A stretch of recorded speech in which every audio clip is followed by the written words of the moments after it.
Welcome back. My name is Steve Kirby.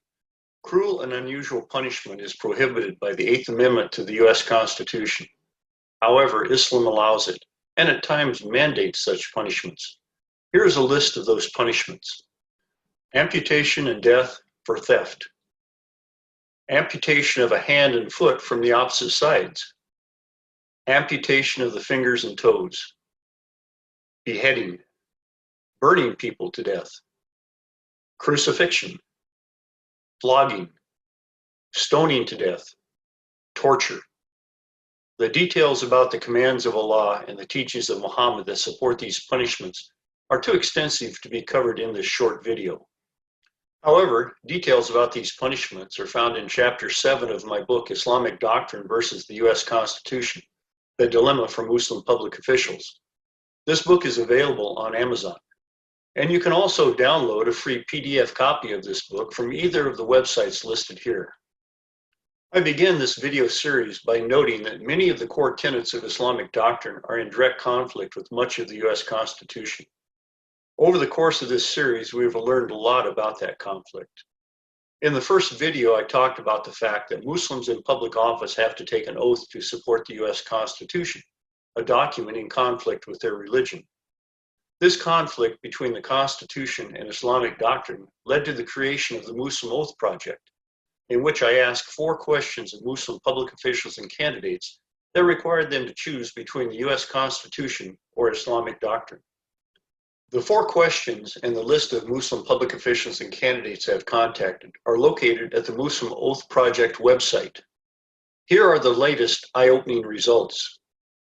As of August 8th, 2020, I have contacted 233 Muslim public officials and candidates.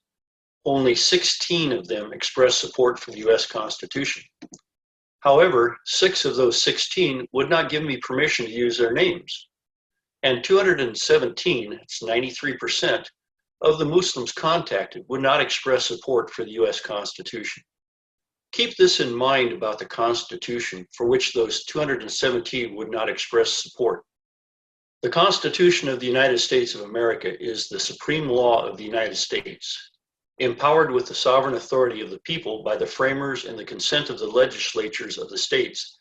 It is the source of all government powers, and also provides important limitations on the government that protect the fundamental rights of United States citizens.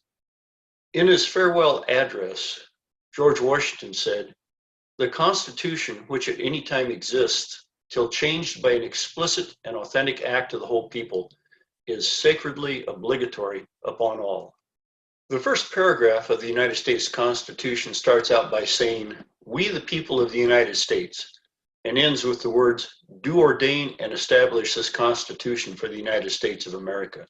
We the people establish the Constitution, and it is up to we the people to ensure that our Constitution is sacredly obligatory upon all.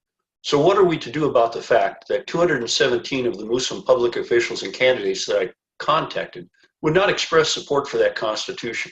We're at a point where it requires more than just social media posts. Each of us must take action. Here is what you can do. First, download a free PDF copy of my book. In chapters 10 and 11, I discuss how to prepare yourself and your friends for going to public events and asking Muslim public officials and candidates questions requiring them to publicly decide between the U.S. Constitution or Islamic doctrine. In those 2 chapters, I provide questions that can be asked and information about how to handle evasive responses. Some of this information and some of those questions can also be found in these brochures that are available on my brochures page of my personal website for free downloading or printing out. Next, go to the Muslim Oath Project website and start politely contacting some of the 217 Muslim public officials and candidates listed there who would not express support for the Constitution. Those already in office have official email addresses, and candidates provide contact information on campaign websites or Facebook pages. Mention that they are on the Muslim Oath Project list and ask them why they would not express support for the Constitution. Then ask them specific questions from my book or brochures that require them to make a choice between the Constitution or Islamic doctrine. If a Muslim public official or candidate is having a public event in your area, attend and ask those questions there. Record that part of the event if possible, and posted on social media. In a December 1776 tract titled The American Crisis, Thomas Paine wrote, "These are the times that try men's souls. The summer soldier and the sunshine patriot will, in this crisis, shrink from the service of their country. But he that stands by it now deserves the love and thanks of man and woman." We have a crisis in America today. Of the 233 Muslim public officials and candidates I contacted, 217 would not express support for the Constitution that some of them had already sworn to support, and that the successful candidates among them would be swearing to support. For summer soldiers and sunshine patriots, the U.S. Constitution is only 4 pieces of parchment paper with writing on them.